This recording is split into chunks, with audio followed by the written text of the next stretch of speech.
what we're doing is we're replacing the AC line. Went ahead and grabbed the one off the parts car, and this is the one off the parts car. This is the one off of this one. You can see where I was talking about right under the turbo where oil had gotten all over it. I don't know if it's blowing out here or if it's just getting mushy, but we don't want to run that one when we have a real good one. This one looks good inside. The one I got from the junkyard was rusty inside, so I didn't want to use it. This one looks good, so shouldn't be a problem with using it.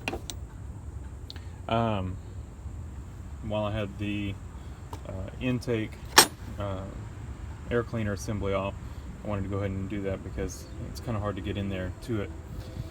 So that's off. It's got green O-rings. I don't know, green, they kind of went to the green O-rings, I think, when they went to the 134. At least that's what I've noticed. Maybe they were using green before 134, but I don't know. This one and the other one both had 134 fittings. I don't know if somebody converted these or if somebody just put the fittings on and charged up with 134 refrigerant. The bottom fitting down there is still an R12 style. So I'm gonna guess that they did not fully convert it. Now, what you run into is the oil. Maybe I should back up in case you don't know. In an AC system, you have your refrigerant and you have oil, and the oil gets suspended in the refrigerant and lubes the compressor up. That's how it gets its oil. But you have to have an oil that will suspend in the refrigerant, and the type of oil that they use for R12 systems does not suspend well in 134 refrigerant. And so if you convert it without changing the oil out, you can damage the compressor.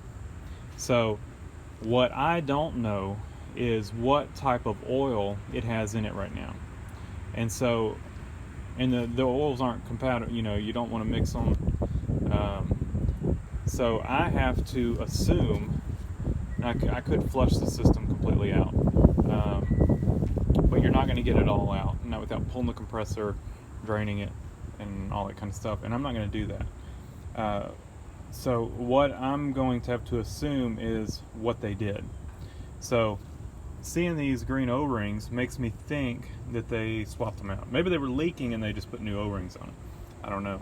Or maybe since both of them had green O-rings, maybe they came with the green O-rings, even though I'm assuming green went with 134. All the older systems I've seen that were not 134 did not have the green O-rings.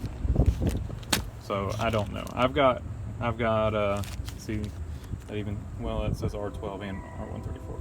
So I don't know. I've got quite a few of these O-rings. I'm gonna go ahead and put new ones on here. I'm gonna crack this fitting loose and see what kind of O-ring it's got on it, and go ahead and put a new one there. It's not gonna hurt to do that. The other one, the other car, it looks to have a newer dryer in it. This one's got a little rust on it, but as long as it works, I'm gonna leave it. This one's still got the sight glass, the other one doesn't, which is nice to have a sight glass on it. That other one's got a locked up compressor, and so there's probably trash in that AC system. So I'm gonna clean this line out. This one turns freely. It's a Four Seasons Reman compressor. Hopefully it's good. It turns, so it at least isn't locked up. So we're gonna go ahead and crack this open, see what kind of O-ring it's got there, put a new O-ring in it, and we will probably go ahead and run EnviroSafe in it. That's what I'm running in the C10. It's a mixture of the C10 had it was an R12 system, completely factory system. it was a working system till it sat and had a slow leak, and it finally drained the, it leaked out. And so what I did is I pulled a vacuum on it and replaced it with Freeze 12, or not Freeze 12, EnviroSafe. EnviroSafe is a mixture of propane and butane, and a little more friendly to the environment, but it works with R12 refrigerant, and it cools better in an R12 system than converting to 134 will, because this is not a parallel flow condenser, and for 134 you really need a parallel flow condenser. So on this one, coolant runs through each tube just like that. Parallel flow, they're all connected, so as soon as the refrigerant comes in, it goes across all of them, and you normally have smaller tubes, and they cool better, and so they get rid of the heat better. 134, you need to get rid of the heat better for it to cool, and so if you put 134 in this system, it's not going to cool as good as it did with R12. Same thing with the C10, and that's why I went with the EnviroSafe. And I'll put a link to that in the description. It works good in there. I still got a little bit of a slow leak in it. I have to add about a can a year, and I just ordered a 50 pack. Not a 50 pack. Was it a 50 pack? No, it was $50 for a 12 pack. So went ahead and did that. That'll last me probably a lifetime on both vehicles, maybe. We'll see. So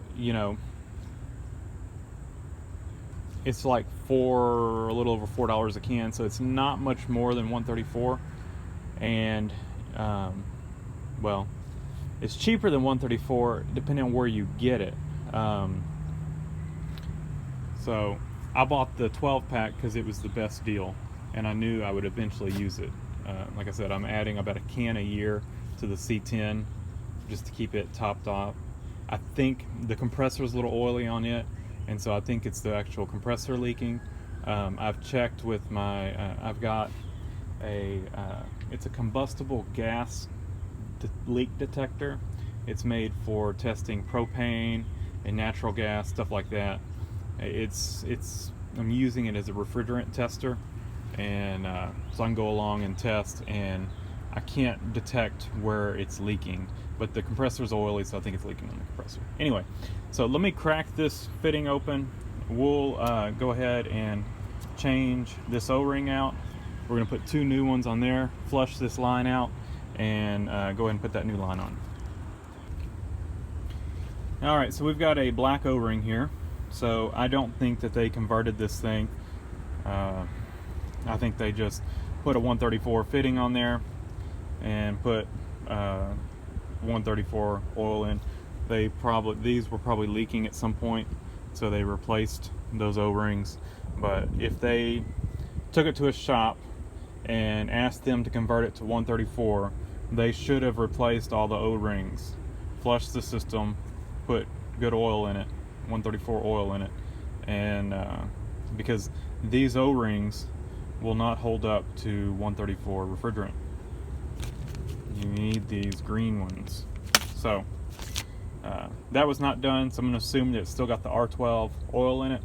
We're going to replace this O-ring, put it back together, and we'll charge it up with that EnviroSafe, and I think that'll be the best option. And we'll I'm pretty sure it's probably still got, I don't think, if they didn't change that one O-ring that's right here, right where it's easy to get to, I don't think they'd flush the whole system of the R12 oil. That's highly unlikely. Alright, so to avoid any further confusion for anybody further down the road, I pulled that conversion fitting off. You can see it looked awful anyway. I had put this cap on it. Yeah, I wouldn't have wanted to send refrigerant through that anyway. So pulled that out, and they had removed the shredder valve, which you really don't have to with these conversion fittings, because they they've got that nipple that pierces the or pushes in on the Schrader valve, but they had pulled it out, so I put a brand new one in there, so avoid any leaks. And looked through my stash and found a R12 fitting. So there, our AC system now has 12 fittings. It's got new O-rings on this one and the new hose we put in, so we can go ahead and pull a vacuum on it, see if it'll hold a vacuum, and then we will see if we can get some refrigerant in it. I've got 2 cans of EnviroSafe right now.